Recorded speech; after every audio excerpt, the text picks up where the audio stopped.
Welcome back to MMA Al Dente. I am the guy who picked Igor Severino to defeat Andre Lima. And I'm here to talk about Kayla Harrison making her UFC debut against Holly Holm. Kayla Harrison's been on my radar for a long time. I've seen every one of her fights, I think. She's every one of her televised fights anyway. She's been over in the PFL becoming a champion and millionaire, multimillionaire. And that's where she's fought some good competition, even some UFC level competition, but a lot of, less than UFC competition. And either way, she's been largely dominant in every single fight, all but one of them. Her one loss to Larissa Pacheco, a girl she dominated on two different occasions, but Larissa was dominated early in the third fight, but then took over. Really started to turn things around with some nice submissions, good jiu-jitsu, and also had the better stand-up. But Kayla Harrison showed a lot in that one loss. I mean, that is a great way to lose your first loss.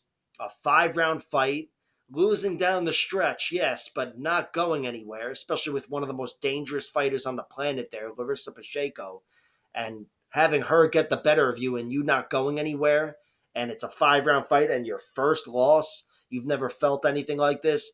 It showed that she's got a lot of traits that Ronda Rousey just did not have. I think she's physically and mentally stronger than Ronda Rousey. And on the feet, she's much better. And I keep harping on this Ronda Rousey fight. It's because it's the most similar matchup of Holly Holm's whole career, which is all pretty high profile. Her whole UFC career, it's the most similar matchup, the Ronda Rousey fight. But Ronda, where she had nothing to offer on the feet, Kayla Harrison can certainly take it. And she's also got a little more to offer. She's got powerful shots, and she's also got wrestling that Ronda just didn't have.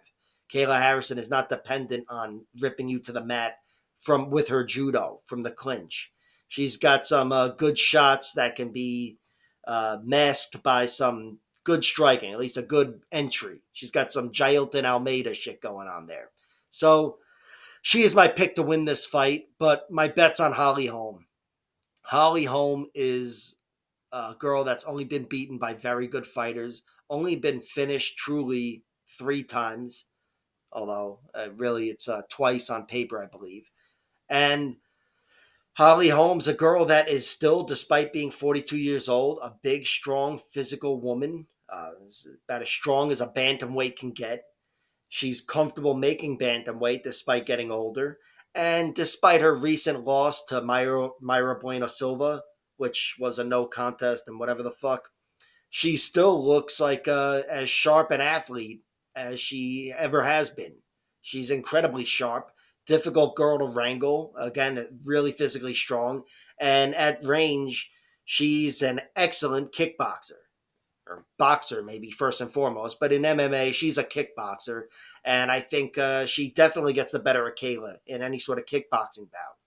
So I think there's a little bit of value with Holly Holm there. I don't think she's got a puncher's chance here, implying that it's a knockout. I think she's got to defend the takedowns and frustrate Kayla Harrison and win a decision, frankly, outpoint her, or maybe land one of the rare head kicks and get another Holly Holm finish, which she gets like once every 5 years or whatever. But I'm not picking it. I am betting on it, but I'm not picking it. The pick is Kayla Harrison. I think she's just too big of a problem. Speaking of being sharp athletes, she's about as sharp of an athlete as it gets.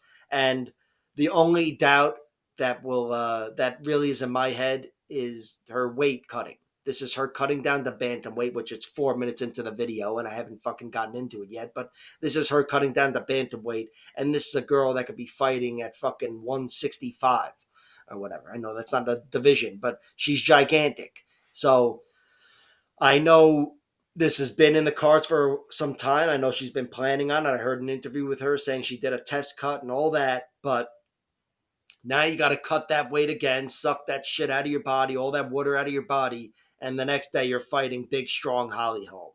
So there's a little bit of doubt there, but assuming it all goes according to plan and everybody weighs in well, I think Kayla Harrison will be too much for Holly. Even if she can't rip her to the mat, and she's not having success with her wrestling or judo, I think she's still got that pressure and strength where she can pin her against the cage and get the better of that exchange. So Kayla Harrison is the pick, her by decision. And once the props open, maybe that might even entice me. But as of now, with only the money line staring at me, the bet is on Holly Holm. She's the more seasoned fighter. She is the girl that is much more comfortable making weight. And despite being 42 and having been submitted recently with an opportunistic ninja choke, by the way, she's historically been a very difficult girl to wrangle. Very difficult girl to wrangle. Few girls have gotten her down, but the only girl to really go through her on the ground, get her out of there, was Misha Tate. And that was deep into round 5, even though she had a lot of success in round 2.